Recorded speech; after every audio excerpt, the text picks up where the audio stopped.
오늘은요 요한복음 13번째 시간으로 좀 함께하고자 합니다. 니고데모와 거듭남이란 제목으로 함께 하나님의 말씀을 좀 나눠보도록 하겠습니다. 오늘 본문을 읽어보시면 니고데모라는 사람이 나와요. 니고데모는 많이 들어보셨죠? 그죠? 예수님께 어리석은 질문을 한 대명사의 사람으로 포함되어 있는 사람인데요.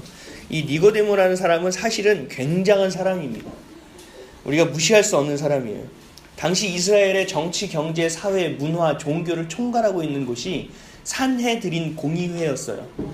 그래서 뭐 임시정부와 같이 모든 나라의 중요한 일들을 다 처리하고 결정하는 기관인데 거기에 회원으로 소속되어 있던 사람이 바로 이 니고데모라는 사람이에요. 이 회원은요 아무에게나 회원증을 발급하는 게 아니라 나라에서 굉장히 학식이 있고 덕망이 있고 똑똑하고 그 코스를 밟은 사람에게만 주어지는 회원이에요. 그래서 전국에서 70명을 뽑아서 이 공의회 회원으로 만들어서 그 로마의 원로회처럼 모든 일을 결정하게 한 곳의 회원이라고 보시면 됩니다. 그러니까 최고의회 의원이다 이렇게 보면 돼요. 그러니까 니고데모라는 사람은 좀 대단한 사람입니다. 그리고 또 하나는 성경 1절에 보신 것처럼 바리새인 중에 한 명입니다. 바리새인은 누구죠? 말씀을 중요시하기보다 율법을 중요시하는 사람들이죠. 율법으로 인하여 구원을 받을 수 있다고 믿는 사람 중에 한 명이 바로 이 니고데모라는 사람이었습니다. 또 하나는 또 이 지금껏 예수님 앞에 나오는 사람은요 솔직히 얘기하면 그렇게 별 볼 일 없는 사람들이었어요. 솔직히 얘기하면 요한과 안드레, 그 다음에 베드로와 빌립, 그리고 바돌로메라고 불리는 나다니엘 같은 사람 정도만 예수님을 따르고 있었잖아요. 이 정도의 이제 사람들이면 이렇게 되는 거죠. 예수님이 나를 따르라 그러면 주님 그러고 그냥 떠나도 티도 나지 않는 그냥 당장 오늘 챙겨서 가도 괜찮을 정도의 사람들이었어요. 근데 이 성경을 보면 이제 이 낮은 사람들 그 낮은 곳에 임하셨기 때문에 근데 이제는 최고급 관료가 예수님을 찾아온 사건이 있는 거예요. 그러니까 성경에서 굉장히 우리가 볼 때는 또 제자들이 볼 때는 대단한 사건으로 볼 수 있는 일이 벌어진 겁니다. 예수님이 그냥 우리와 같은 사람들을 하는 줄 알았는데 아니 이렇게 높은 나라를 운영하는 나라님과 같은 사람이 우리에게 와? 라고 놀라는 상황이 오는 거죠. 물론 지금 나라님의 이게 굉장히 떨어져 있지만 그 당시에는 굉장한 위치, 굉장한 권위를 가지고 있는 사람, 거물급이 예수님을 찾아온 거예요. 그래서 괄목할 만한 사건이 지금 벌어지고 있는 사실이다라는 것을 보시면 됩니다. 유대사회에서 이 니고데모라는 사람은 정규교육을 받은 사람이었고 상당히 높은 위치에 오른 랍비였다라는 거예요. 그래서 오늘은 우리가 니고데모라는 인물을 통해서 우리의 신앙을 다시 한번 좀 돌아보고 또 거듭날 수 있는 좀 좋은 시간 될 수 있기를 주님의 이름으로 축원드립니다. 첫 번째로요, 니고데모의 신앙을 한번 살펴보겠습니다. 니고데모의 신앙은 정말 지금 21세기를 살아가는 우리 현대인의 신앙과 너무도 비슷한 모습을 가지고 있어요. 니고데모는 바리새인이었어요. 율법을 통해서 구원받은 것을 믿는 사람이 바로 니고데모였어요. 근데 이 사람이 예수님이 이 성전을 헐고 3일 만에 다시 지어낼 것이라는 예수님의 말씀, 그리고 안식일을 목숨처럼 지켜야 되는데 이 안식일에도 사람을 고치는 일을 하시는 예수님을 발견했을 때 모든 사람들의 바리새인들이 예수님에게 돌을 던지고 또 이 사건을 통하여 나중에 예수님을 십자가에 달리는 사건이 벌어지거든요. 근데 이 바리새인들이 그렇게 생각했는데 이 니고데모라는 사람은 그렇게 생각하지 않고 예수님을 찾아온 거예요. 굉장하죠. 근데 그것만 봤을 때 좀 대단한 것처럼 보이지만 이 바리새인이었던 사람들은 차라리 핍박하고 예수님을 증오하고 예수님을 미워했더라는 것은 하나가 있어요. 그렇죠? 그리고 제자들은 예수님을 사랑하고 헌신하고 섬기고 따라갔다는 것 굉장히 극명하게 나뉘는데 이 니고데모라는 사람은 이것도 아니고 저것도 아니에요. 바리새인에게 속해 있는데 자기가 바리새인처럼 굴지는 않아요. 그래서 예수님을 증오하고 미워하진 않아요. 그렇다고 제자들처럼 예수님 편에 서서 예수님을 섬기고 헌신하고 예수님과 같이 살겠다고 고백하지도 않아요. 그러니까 니고데모는 흔히 얘기해서 양다리를 살짝 걸치고 있는 우리 현대인들의 신앙을 잘 보여주고 있는 사람이 바로 이 사람이에요. 요즘 현대인들이 왜 큰 교회를 좋아하시는지 잘 아시죠? 왜 큰 교회를 좋아하는지 아세요? 내가 교회를 가도 그만 안 가도 그만이에요. 누가 뭐라고 할 사람이 없어요.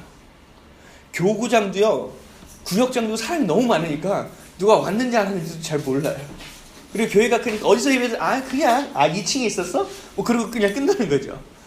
별로 그렇게 두드러지게 보여지지 않아요. 내가 얼마나 예수님을 사랑하는지, 내 믿음이 얼마나 좋은지 드러낼 필요도 없고 보여질 필요도 없고, 그래서 그냥 아주 편하게 다닐 수 있는 교회가 바로 현대의 큰 교회라는 거죠. 티가 안 나요, 티가. 그리고 묻어갈 수 있는, 흔히 말해서 세상말로 그냥 묻어갈 수 있는 신앙. 그래서 이 사람들이 이렇게 조금씩 이렇게 밀려가다 보면 여기 천국에 있면 나도 천국에 어느 순간 가 있겠지라고 착각하는 사람들이 참 많이 있다라는 거죠. 그래서 또 이런 사람들한테 왜 봉사하지 않습니까는 봉사할 필요를 못 느껴. 아니 저렇게 많은 사람들이 봉사를 하고 헌신하는데 왜 나까지? 라고 얘기를 해요. 그러니까 나는 헌신하고 봉사할 필요도 없어. 얼마나 편리한 신앙을 가지고 있어요. 그죠? 내가 가고 싶을 때 가, 오고 싶을 때 와, 누가 뭐라고 하는 사람 없어, 헌금을 내든 말든 신경 안 써, 그죠? 봉사하든 말든 신경 안 써. 그냥 거룩하게 앉아있다가 거룩하게 오면은 그냥 이 사람은 거룩한 사람인가 보다 하기 때문에 그냥 편리한 신앙을 갖고 살아가는 사람들이 이 큰 교회는 다니는 사람 중에 있다라는 겁니다. 다 그런 것은 아니고, 하나님이 주시는 평안을 가지고 교회를 다니는 게 아니라 그냥 세상적인 편리함을 가지고 교회를 다니는 사람들이 많다라는 사실입니다. 굉장히 느긋하죠. 근데 이 사람들한테 물어봐요. 교회는 그럼 왜 나오세요? 라고 물어봐요. 근데 하는 말이 가관이에요. 그래도 구원은 받아야 되지 않았겠어요? 라고 얘기해요. 그것도 좀 감사한 일이기도 한 것 같아요. 내가 요 정도에서 그냥 이렇게 밀려가고 중간 정도 하면서 믿음을 가지고 가는데 구원은 받고 싶어 하는 거죠. 그게 양립이 되는 거예요. 니고데모도 마찬가지였습니다. 니고데모는 바리새인처럼 핍박을 해야 되는데도 불구하고 하나님이 보내신 사람 같아. 표적이 있어. 기적과 이적이 자꾸 일어나요. 신기한 거예요. 이 사람들은 언젠가 하나님이 선지자를 보낼 거라고 늘 믿고 있거든요. 구약시대 하나님이 선지자를 계속 보내주시다가 어느 순간 선지자가 말라버렸어요. 왜냐하면 우리 말씀이 말라버리고 그 말씀대로 살아가는 예배가 말라버리고 모든 것이 형식에 치우치다 보니까 하나님이 역사하신 걸 끊어버리셨어요. 그래서 암흑기가 왔잖아요. 그 이후에 이들이 어떻게 처신했냐 하면 누군가 종교적 리더가 필요한데 하나님이 세워주지 않으니까 정규 학교를 만든 거예요. 그래서 거기서 랍비들을 키워내기 시작한 겁니다. 근데 이 랍비들도 마찬가지예요. 언젠가 하나님은 선지자를 보내주실 것이다 라고 믿고 있는 거죠. 그래서 오늘 니고데모는 예수님이 그런 선지자가 아닐까라는 생각을 가진 거예요. 그러면서 혹시나 하는 마음으로 왔지만 또 그렇다고 모든 것을 다 담그려고 온 것도 아니었다 라는 거예요. 니고데모의 신앙이 한 이 정도의 신앙이다 라는 거예요. 차지도 않고 뜨겁지도 않고 비난하지도 않고 사랑하지도 않고 미워하지도 않고 헌신하지도 않고 아주 그냥 밋밋한 신앙을 가지고 있죠. 근데 이런 비슷한 인물이 배경도 비슷하고요, 삶도 비슷하고 생각도 비슷한 인물이 성경에 한 명이 더 있습니다. 누구냐면요, 사도 바울이에요. 사도 바울도 지금 얘기하면 인류 최고의 인류 대학을 나왔고요, 그 자리만 그대로 갔으면 최고 대학의 최고의 랍비의 자리, 교수직이 그대로 자기에게 물려지는 상황, 그리고 가정도 좋았고 소위 우리가 얘기하는 우러러 보는 엘리트였던 사람, 이 사도 바울이었고 지금 니고데모라는 사람이에요. 브레인이었죠. 그러니까 상위 우리가 얘기하는 1%에 속한 사람을 바로 이들이라고 이야기할 수 있습니다. 그런데 예수님을 제대로 만난 바울은 삶이 하나님을 향하여 완전히 헌신하고 완전히 변화된 삶을 살았으면 반면에 니고데모는 그냥 편리한 삶을 살았다는 거죠. 사도행전 20장 24절에 내가 달려갈 길과 주 예수께 받은 사명 곧 하나님의 은혜의 복음을 증언하는 일을 마치려 하면은 나의 생명조차 조금도 귀한 것으로 여기지 아니하노라. 아멘. 사도 바울이 예수님을 만났죠. 그래서 이렇게 변했죠. 니고데모도 예수님을 만났죠. 근데 니고데모는 변하지 못했어요. 그 차이가 뭐냐라는 것이 지금 이 말씀을 통해서 보여주고 있는 거예요. 은혜 받은 사람과 은혜 받지 못한 사람은 바울과 니고데모와 같은 큰 차이를 낳게 된다는 것입니다. 하나님은 우리에게 어떤 모습을 원하시냐면요, 니고데모와 같은 신앙은 정말 싫어하시는 신앙이에요. 사도 바울처럼 모든 것을 헌신하는 신앙, 완전히 하나님께 담겨지는 신앙, 완전한 믿음을 갖는 신앙을 하나님이 원하신다는 거예요. 이 완전한 신앙을 가진 사람들은 어떤 사람들이 되냐면 하나님의 은혜를 경험한 사람들이 그렇게 될 수 있다는 거예요. 하나님의 경험, 하나님의 살아계심, 나를 도와주신 경험, 나와 함께 하신 경험, 그 은혜를 통해서. 그래서 은혜를 경험한 사람들은요, 아주 분명하고 정확하고 명확한 신앙 고백이 있어요. 저는 늘 얘기해요. 힘든 사람한테 얘기하면 당신도 변할 수 있습니다. 당신도 변할 수 있습니다. 인간은 쉽게 변하지 않아요. 아니에요. 내가 변했어요. 내가 하나님을 만나고 내가 변했기 때문에 내가 알아요. 하나님을 만나면 변할 수 있다는 거예요. 제 정확하고 명확한 신앙 고백이에요. 사도 바울도 그런 신앙 고백이 있었어요. 근데 그런 은혜를 받지 못하는 사람들은요, 신앙 고백이 뭉뚱그려져 있어요. 오늘 본문 2절 말씀 다 같이 한번 읽어보겠습니다. 시작. 그가 밤에 예수께 와서 이르되 랍비여, 우리가 당신은 하나님께로부터 오신 선생인 줄 아나이다. 하나님이 함께 하시지 아니하시면 당신이 행하시는 이 표적을 아무도 할 수 없음이니이다. 아멘. 지금 니고데모가 얘기하는 것 중에 되게 황당한 내용이 있어요. 뭐냐면 우리가 당신은 하나님께로부터 오신 선생인 줄 아나이다. 내가 당신이 하나님이 온 선지자로 아는 것이 아니라 우리가, 나를 비롯한 많은 사람들이 그렇게 알고 있습니다라고 얘기하는 거예요. 이게 명확하고 선명하지가 않아요. 내가 믿는 하나님은 이런 하나님이라고 정의하고 고백할 수 있어야 되는데, 우리가 예배드리는 게 다 하나님 때문이죠. 이렇게 뭉뚱그려서 가는 거죠. 교회를 왜 나이세요? 그냥 구원받아야죠. 뭐가 명확한 것이 없어요.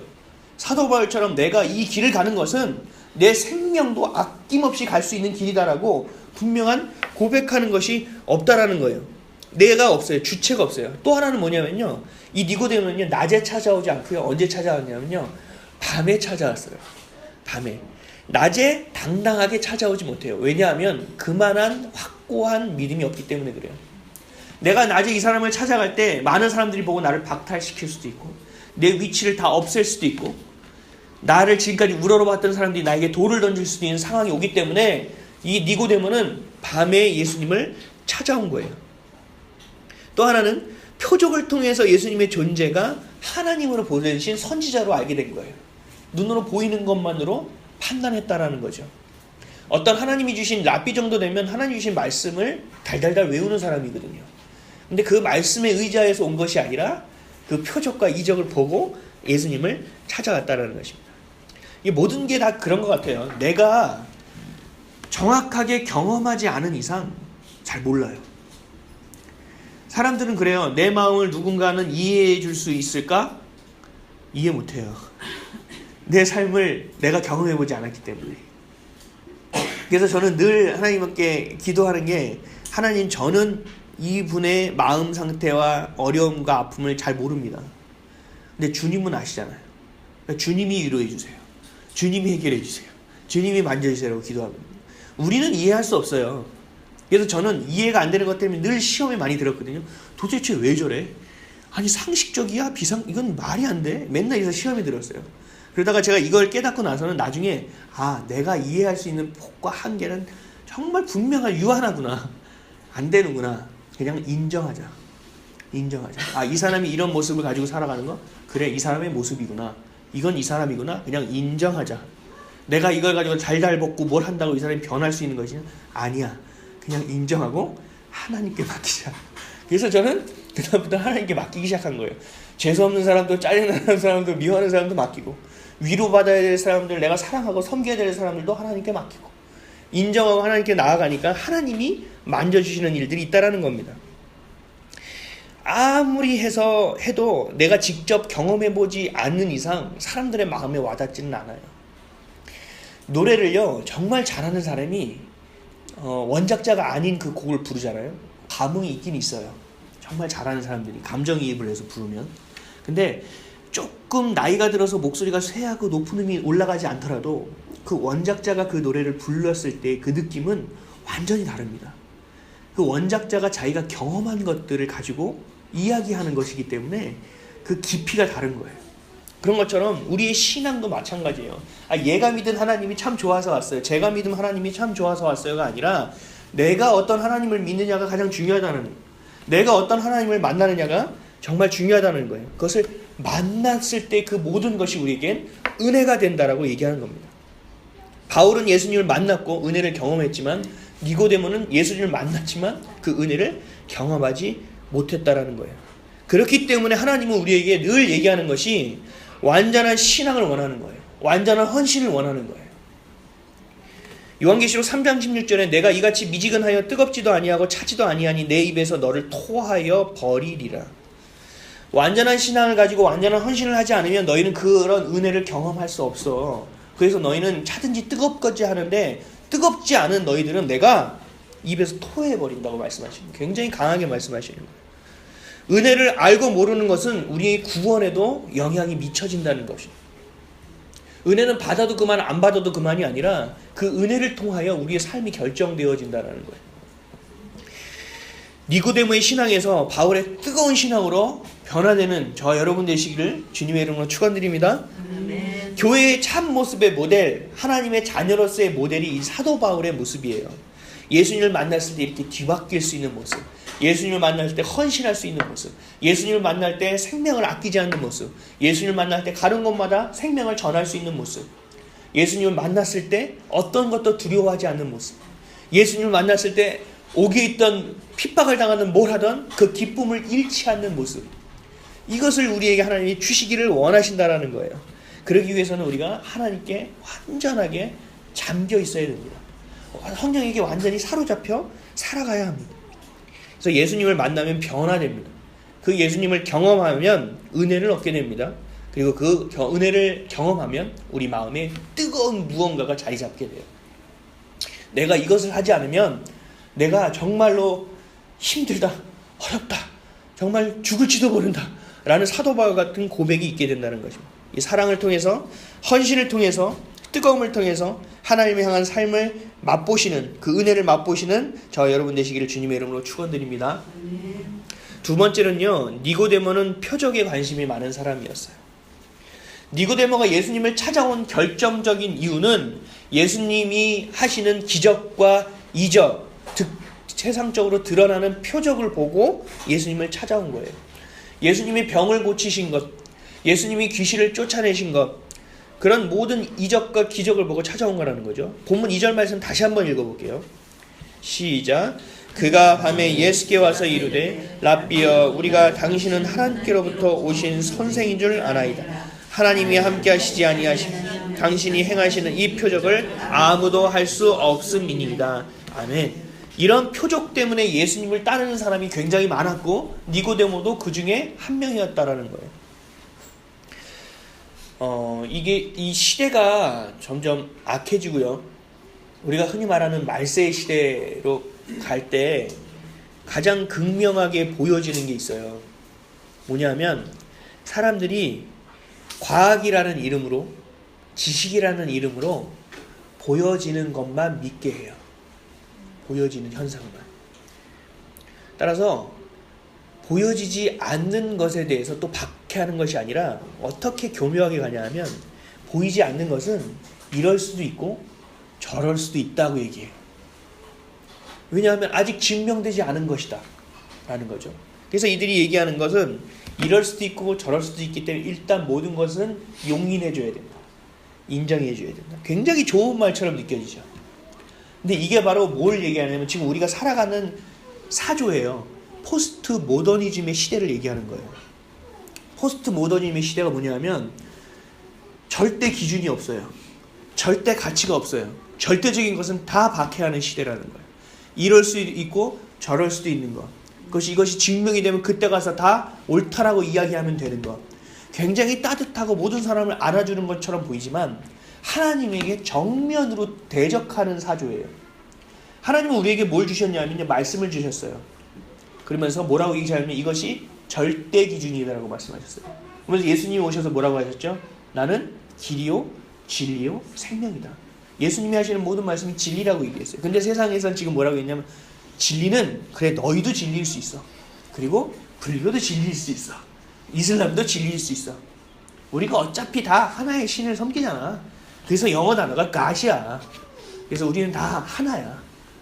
그래서 그 실제적으로 교황청에서 우리 교황님께서는 그래서 우리는 Our Father라고 얘기해요. 모든 그 종교인들을 모아놓고 우리는 하나의 아버지를 섬기고 있다라고 얘기할 정도예요. 이것이 지금의 포스트 모더니즘을 살고 가는 시대, 우리가 맞닥뜨리고 있는 시대의 모습이에요.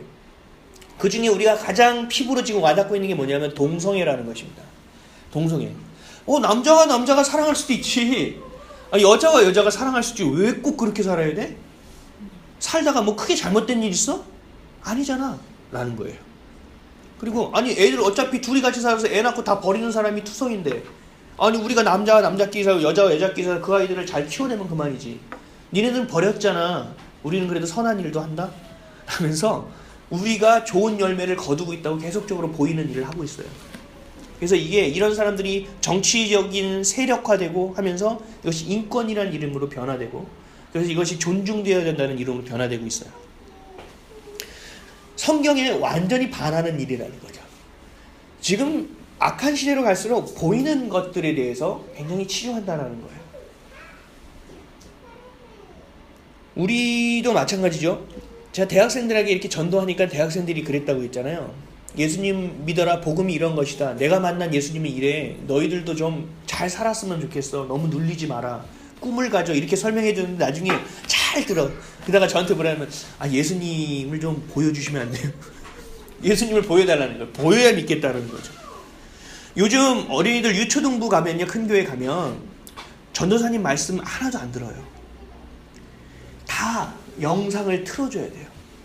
아이들이 옛날에 저희 세대만 해도 누가 책만 읽어줘도 막 기쁘고 설레었거든요. 요즘은요 재미없어요. 요즘은 영상을 틀어야 돼요. 보여줘야 돼요. 보여주는 것. 그리고 어떤 제 아는 분은 그걸 더 넘어서서 3D로 보여주세요. 4D. 다윗 이야기하면 칼을 직접 만드시고 그리고 큰 사람 한 명 세워서 골리앗이라고 하고 아이들이 여기 있는데 가운데서 막 싸워요. 이러면서 이제 다윗과 골리앗의 싸움을 보여줘요. 내가 이길 수 있을까? 안 돼요. 이렇게. 그러면 저 골리앗이 이기는 거지. 맞아요. 근데 나와 같은 다윗이 어떻게 이겼을까? 이러면서 아이들에게 설교를 해줘요.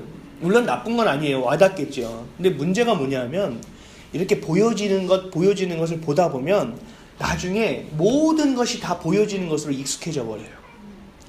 유튜브 한번 들어가 보세요. 아이들이 거를 수 있는 내용이 없어요. 이 미디어라는 것 자체가 하나님이 좋아하시는 것보다 싫어하는 것이 훨씬 많아요. 지금 초등학생들도 그냥 찾으면 금방 찾아요. 안 좋은 것들을. 요즘 저도 이걸로 뉴스 굉장히 자주 보는데 뉴스 보면 그렇죠. 신문사들이 참 어려운가 봐요. 광고가 희한한 광고가 다다다다다다 떠요. 국민일보도 예외가 아니에요. 국민일보도 세상 가운데 있는 기업이라 살아남는 게 어쩔 수 없나 봐요. 뭔가 자꾸 보여지는 것들을 통하여 우리를 올가매려고 하고 보여지는 것들을 통하여 우리를 벗어나게 만들려고 하는 것이 지금의 사조라는 것입니다. 그래서 니고데모도 마찬가지였죠. 예수님의 표적을 보고 나타났다. 히브리서 11장 3절의 말씀을 보면 믿음으로 모든 세계가 하나님의 말씀으로 지어준 줄을 우리가 아나니 보이는 것은 나타나는 것으로 말미암아 된 것이 아니니라.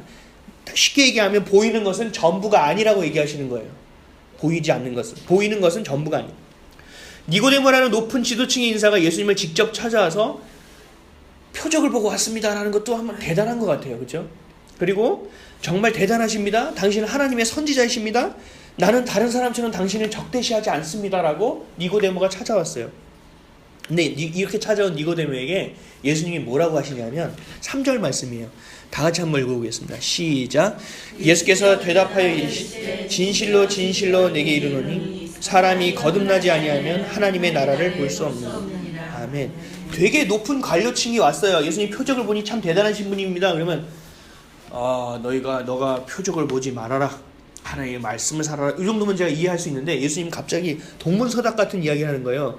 내가 너에게 정말 얘기하는데 사람이 거듭나지 않으면 하나님의 나라를 볼 수 없어. 좀 당황스럽지 않아요? 니고데모는 대단하세요. 그러고 왔는데 너는 거듭나지 않으면 하나님의 나라를 볼 수 없어라고 예수님이 갑자기 얘기하는 거예요. 근데 우리가 볼 때 동문서답처럼 보이지만 예수님이 말씀하신 건 뭐냐면 중요한 것은 너가 표적 보고 나 찾아왔잖아. 근데 그게 중요한 게 아니야. 중요한 것은 그 안에 있는 영적인 것이야 라고 예수님이 말씀하고 계시는 거예요. 겉모습이 중요한 것이 아니라 너의 속사람이 더 중요한 것이다 라고 말씀하는 거예요.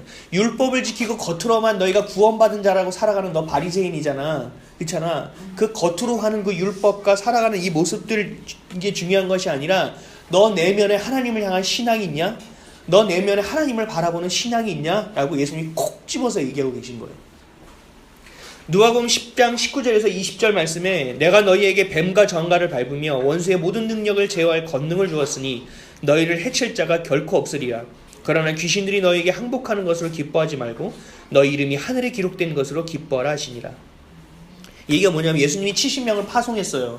파송하면서 귀신을 쫓아내라고 그러고 질병을 고쳐주고 복음을 전하라고 했어요. 그래서 제자들이 찾아온 거예요. 예수님이 진짜 너무 신기해요. 예수님 말씀드렸더니 귀신이 나가고 병든 자가 나왔어요. 막 그래서 막 신나서 방방 뜨면서 예수님한테 말하는데 예수님이 그걸 보고 얘기하시는 거예요. 너에게 그 능력을 준 건 내가 당연한 거야. 그걸로 인하여 기뻐하지만 너희가 기뻐해야 될 건 뭐냐면 너희 이름이 하늘에 기록된 것으로 기뻐해라 라고 말씀하신 거예요. 현상이 나타나는 것은 당연한 거야. 그런 표적을 보고 너희가 기뻐할 것이 아니라 너희가 이제 진짜 믿음을 갖게 됐고 너희가 하나님의 자녀가 됐다는 것을 기뻐하는 것이 더 중요하다라고 예수님이 말씀하고 있는 거예요. 이거랑 동일한 맥락이에요. 지금 예수님이 니고데모에게 얘기하는 것이 내 표적을 보고 왔지. 근데 이게 중요한 것이 아니야. 네 내면에 너가 진짜 살아계신 하나님을 믿고 있니? 그것이 돼야 된다라고 얘기하고 있는 겁니다.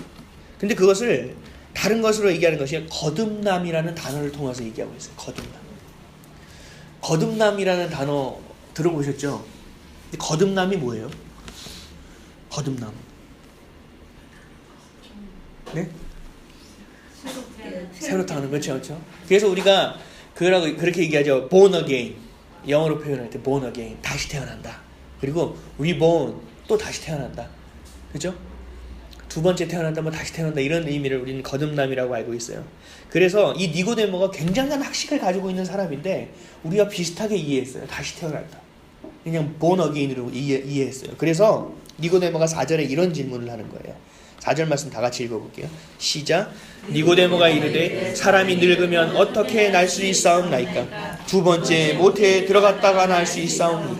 아멘. 되게 황당하죠.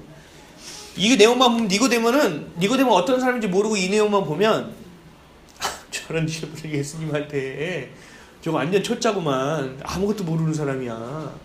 저게 도대체 뭔 소리야. 유치하게 하나님 예수님하고 말장난하는 거야? 들어갔다 다시 나온다니 말이 되는 소리야? 라고 우리가 이야기할 거예요. 근데 우리는 지금 니고데모의 그 배경을 다 봤잖아요. 이런 학식 있는 사람이 이런 얘기를 한다라는 거죠. 잘못 이해했기 때문에 그래요. 그래서 이거 거듭남이라는 것을 우리가 헬라어로 보면 굉장히 쉽게 알 수 있어요. 헬라어로 이 거듭남이라는 단어는 뭐라고 되어 있냐면 게데네 아노센이라고 되어 있어요. 게데네 아노센. 이게 무슨 뜻이냐면 직역하면 위에서 난다라는 뜻이에요. 위에서 난다. 이 위는 하나님을 뜻하죠. 다시 얘기하면 거듭남이라는 것은 육체적인 출생이 아니라 영적인 출생이다. 하나님을 모르던 자가 하나님을 알게 되는 것이다. 하나님을 율법으로 알는 자가 이제 진짜 믿음과 신앙으로 알게 되는 것을 거듭남이라고 얘기하시는 거예요. 근데 니고데모는 그것조차 이해하지 못했다라는 거죠. 그죠? 지금 표정만 보고 막 방방 뜨고 온 것 같아요, 제가 볼 때.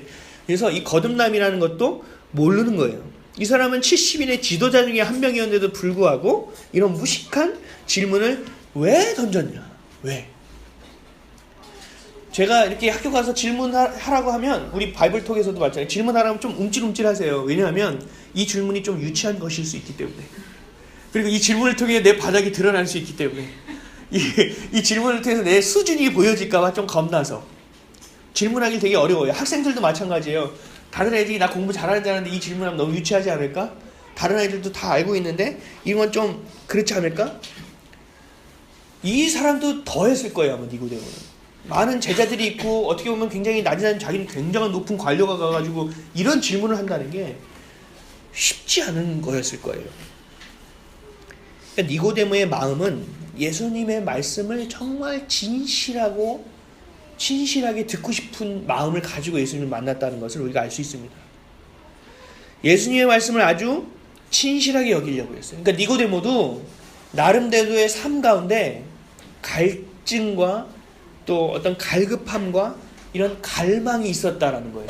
이 니고데모도. 새로워지기를 자기도 갈망했는데 그것이 율법으로 인하여 한계점 때문에 하지 못했던 부분이 있었기 때문에 예수님을 찾아왔다라는 거예요. 아마 뱃속에 다시 들어가는 방법이 있다라고 한다면 니고데모는 들어가고도 남았을 것 같아요. 제가 볼 때. 그런 갈급함을 가지고 나왔던 사람이 또 니고데모입니다. 그런 질문에 예수님은 이렇게 대답하십니다. 5절 말씀이에요. 다 같이 읽겠습니다. 시작.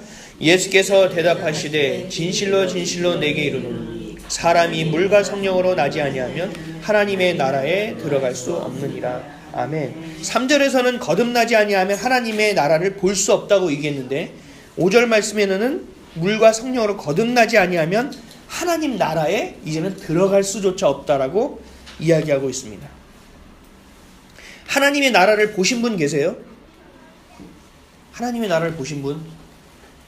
안 계시죠? 누가 하나님의 나라를 봤을까요? 누가? 네. 그렇죠. 사실 하나님의 나라는 우리가 볼 수가 없어요. 하나님의 나라는 우리 눈으로 볼 수가 없어요. 예수님의 말씀하시는 하나님의 나라는 눈으로 볼 수 있는 나라가 아니기 때문에 그렇습니다. 그러나 예수님을 제자들은 하나님의 나라를 봤다고 이야기합니다. 왜냐하면 그들의 마음속에는 하나님의 알게 되는 믿음이 생기기 시작했고 하나님의 은혜를 알게 됐고 물이 포도주로 바뀌는 그 기적을 그들이 보았기 때문에 그렇습니다. 그런데 이번에는 하나님의 나라에 들어가는 것에 대해서 지금 말씀하고 계세요. 근데 그 들어가는 것도 물과 성령으로 거듭나지 아니하면이라고 말씀하세요. 조건이 있다라는 거죠. 새 사람이 되기 위해서는 두 가지가 필요하다고 얘기하는 거예요. 물과 성령. 물은 인간적인 것을 이야기해요. 그리고 성령은 하나님의 것을 이야기합니다. 요한의 세례를 물이라고 얘기하는 거죠. 요한이 물로 세례를 준 것. 누구든지 하나님의 말씀을 믿는 자는 세례를 받게 되죠. 그 세례를 받는 자는 우리가 믿음으로 고백하는 거예요. 하나님을 믿습니다라고. 그건 우리가 하는 거예요. 철저하게. 근데 거기서 끝나는 것이 아니라 누구든지 하나님을 믿고 물 세례를 받은 사람은 하나님이 성령을 부어주신다고 얘기하세요.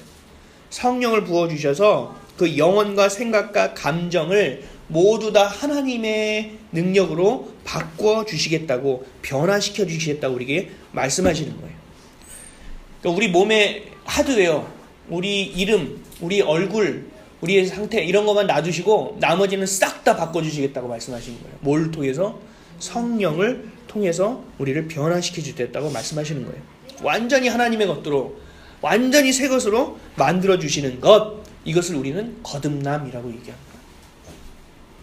위에서부터 부어져서 그냥 우리는 새 것이 하다라고 믿는 것이 아니라 물 세례를 통하여 하나님을 믿는 고백을 하고, 그리고 성령 세례, 성령님을 만나고 성령님을 우리 가운데 임재하고 모심을 통하여 성령님이 우리를 바꿔주시고 변화시키는 삶을 살아가는 것, 그 시작점을 거듭남이라고 얘기한다는 거예요. 거듭남. 여러분 거듭나셨습니까? 아멘. 거듭나셨습니까? 믿음대로 됩니다. 물세례와 성령세례를 통해 하나님이 바꿔주신다라고 말씀하셔요. 그래서 그 거듭난 것이고, 그 거듭난 사람을 뭐라고 얘기했냐면 하나님의 백성이라고 얘기하고 하나님의 자녀라고 이야기하고 있는 거예요. 그러니까 지금 예수님이 니고데모에게 얘기하는 것은 뭐냐 하면, 너희가 진정한 하나님의 자녀고 하나님의 백성이 되길 원하냐? 그러면 너는 물세례를 받고 또 성령세례를 받아 너가 변화된 삶을 살아야 된다라는 거예요. 그래서 제자들에게 뭐라고 얘기하시죠?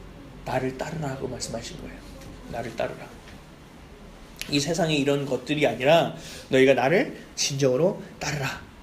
그리고 앞에서 봤듯이 완전한 신앙, 완전한 헌신 없이는 하나님을 만나기가 너무 어렵다라는 것을 이야기하고 계시는 겁니다. 이제 더 큰 은혜는 이런 변화, 이런 거듭남이 한 번으로 끝나는 게 아니에요. 더 큰 은혜는 늘 새롭게 우리를 채워주신다는 데 있어요. 어제 내가 힘들고 해서 그냥 끝났죠. 오늘 살아나면 또 그 은혜가 그냥 쭉 가는 것이 아니라, 해서 자꾸 떨어지는 것이 아니라 오늘도 새로 부어주시는 거예요. 그리고 점심에 또 그냥 또 점심에 또 새로 부어주신 거예요. 저녁 때 또 내가 지금 또 저녁 때 또 새로 부어주신 거예요. 저녁 때 막 또 싸웠어요. 그 싸움에 또 다시 부어주신 거예요. 마치 그거 아세요? K2 히말라야 그 많은 등산객들이 가는 산 있잖아요. 거기에 봄이 온 사진을 혹시 보신 적 있으세요? 봄? 못 보셨죠? 그냥 멋있는 사진만 보셨죠? 저는 봄이 온 사진을 보고 깜짝 놀랐어요. 쓰레기 무슨 하차장 같아요. 눈이 다 녹아버리니까 그 밑에 무슨 철제부터 시작해서 뭐 천막 거리구강부터 시작해서 쌓여있는 정도가 어마어마해요. 봄이 되니까. 이 사람도 그걸 처리를 못해요. 그래서 나중에 겨울이 되면 놔두면 다시 없어진대. 다시 눈에 잠긴다는 거죠. 이게 똑같아요. 우리의 심령, 우리의 마음으로 들어가 보세요. 쓰레기더미예요. 매 시간 매일 뭐 반나절도 안 돼서 쓰레기가 그냥 가득 찰 거예요. 죄라는 쓰레기로 가득 찰 거예요. 욕심 있는 쓰레기로 가득 찰 거예요. 근데 이게 어떤 것이 은혜냐면요, 이것을 다 치워주시는 것이 아니라 그것 가운데 하나님은 우리에게 은혜를 내려주시는 거예요. 은혜를 펑펑펑 흰 눈과 같은 은혜를 내려주셔서 언제 죄가 있었지? 언제 들어온 게 있었지? 라는 것을 인식하지 못하게 다시 만들어주세요. 야, 뽀송뽀송해졌지? 너 하얗고 아주 그냥 멋지다. 이 눈은 먹어도 돼. 하고 하나님 만들어주시는 거예요. 하나님 은혜에서 막 살다가 또 세상 가운데 살다 보니까 열받고 뭐하고 하다 보니까 이 눈이 녹기 시작하는 거죠. 하나님을 봐야 되는데 녹기 시작하는 거죠. 그래서 문득 나를 보니 하나님의 은혜가 사라져버렸어요. 그리고 다시 내가 드러나는 거예요. 그걸 우리는 늘 하루에 수십 번을 반복해요. 수십 번. 근데 더 감사한 것은 수십 번이 됐던 수백 번이 됐던 그 은혜의 눈을 하나님이 우리가 기도할 때마다 내려주신다는 사실이에요. 그게 바로 은혜예요. 그것을 체험한 사람만이 거듭날 수 있다는 거예요. 그걸 체험한 사람과 체험하지 않은 사람은 니고데모와 사도 바울과의 차이가 된다는 사실입니다. 우리의 삶을 한번 돌아보면 그래요. 예수님을 믿으면 새로운 피조물이 되는 거예요. 그리고 어느 순간 큰 은혜를 받으면 우리가 옛날 사람과 내가 다른 모습이 되었다는 것을 알게 돼요. 나는 별로 변한 게 없다고 생각해요. 나는 그냥 살아왔던 그냥 찌질한 모습 그대로인 것처럼 보여져요. 근데 주변 사람들이 나를 보면요, 뭐라고 얘기하냐면 변했다고 얘기하는 거예요. 너 많이 변했어. 내가 뭘 변했어? 너 많이 변했어. 좋게 변했다고. 난 잘 모르겠는데. 그 세월이 지나고 내 삶을 뒤돌아봤을 때 정말 귀한 나의 모습으로 내가 인식하는 때가 온다는 겁니다. 그것이 바로 거듭남의 때예요. 거듭남의 때. 한없이 연약한데 강한 척하면서 살아가던 내 모습, 정말 찌질한데 찌질하지 않은 모습처럼 보이려고 멋지게 하려고 하는 모습, 외롭고 힘들고 어려운데 가면 막 활달하게 난 외롭지 않은 모습으로 보여주려고 했던 모습, 집에 가면 이 모습이 쓰나미처럼 나에게 몰려오거든요. 한심한 부족함. 이따위로 살아야 돼 라는 모습인데, 어느 순간 변하고 다른 사람이 나를 변했다고 알아보는 그 순간 하나님의 시선으로 나를 보는 모습이 내가 나를 보는 시선으로 바뀌어버려요. 더 쉽게 얘기해서 하나님이 나를 보실 때 어떻게 보시죠? 늘 사랑하는 모습, 늘 예쁜 모습, 늘 아름다운 모습, 늘 존귀한 모습, 때로는 귀여워하는 내 모습이, 그 시선이 내 시선으로 바뀌어 있다라는 거예요. 그래서 존귀한 나를 내가 볼 수 있게 돼요. 굉장히 사랑스러운 내가 보여져요. 그리고 때로는 귀여운 내가 보여져요. 근데 거울 앞에서 귀여운 척 해보셨어요? 이렇게 안 해보세요? 은은이는 딸은 아침마다 거울 앞에서 난리가 나요. 거울을 그것도 이렇게 못하죠. 이렇게 좀 거친 손길로 하고 머리를 묶어 좀 앞으로 머리를 내놓고, 오늘은 옷이 이 색깔이니까 삐는 이 색깔로 해야 될 것 같지 않아? 이러면서 막 하면서 자기 모습을 보면서 거울 보면 확 윙크하고 자기 만족스러워요. 굉장히 이러한 모습들을 찾아간다는 거예요. 저도 거울 보고 그래요. 이렇게 보고 옛날에는 힘들고 어려울 때 다크서클을 봐라. 이게 뭐냐 도대체. 연어를 먹어야 되나? 막 이런 생각을 하고 머리 보면서 수치 점점 줄어가고 있구나. 이게 M자로 뚫린다더니 3자 M자가 되고 있구나. 늙어가는 피부 쭈글쭈글해진 거 이랬는데 지금은 그렇게 안 해요. 제가 말씀만 드리죠. 거울 보면 잘생겼다. 오늘 너도 할 수 있어. 오늘도 할 수 있어. 웃어봐. 씩 웃으면 그래 이거야 그거. 웃고 나가자. 늘 이래요 저는. 오늘도 그래. 가끔 가다가 오늘은 좀 귀엽네. 이렇게 보고 하나님이 나를 보시는 모습을 내가 보게 되는 차원으로 바뀌게 되는 거예요. 이걸 보면 내가 거듭나서 살아가고 있구나 아, 성령님이 나와 함께 하시는구나. 아, 내가 건강하구나라는 걸 체크할 수 있어요. 여러분 오늘 가서 거울 앞에 서 보세요. 한숨이 나오시는 분들은 다시 성령으로 거듭나셔야 될 분들입니다. 한숨 나시는 분들. 근데 그 안에서 그런 대로 괜찮네? 이거는 성령님이 그래도 만지고 계시는 분이에요. 성령님과 함께 하시고 성령님이 우리를 만져주시고 그리고 내가 그 매일매일 말씀으로 그 은혜의 눈 한방눈 가운데 내가 살아가는 것을 경험하시는 분들이면 내가 정말 존귀하게 보여진다라는 것입니다. 아멘이십니까? 그걸 경험하셔야 돼요. 그렇지 않으면 니고데모와 같은 신앙을 가지고 가시는 거고요. 그것을 경험한 사람들은 사도 바울과 같이 전력을 다하여 살아가는 사람들이 되어진다는 것입니다.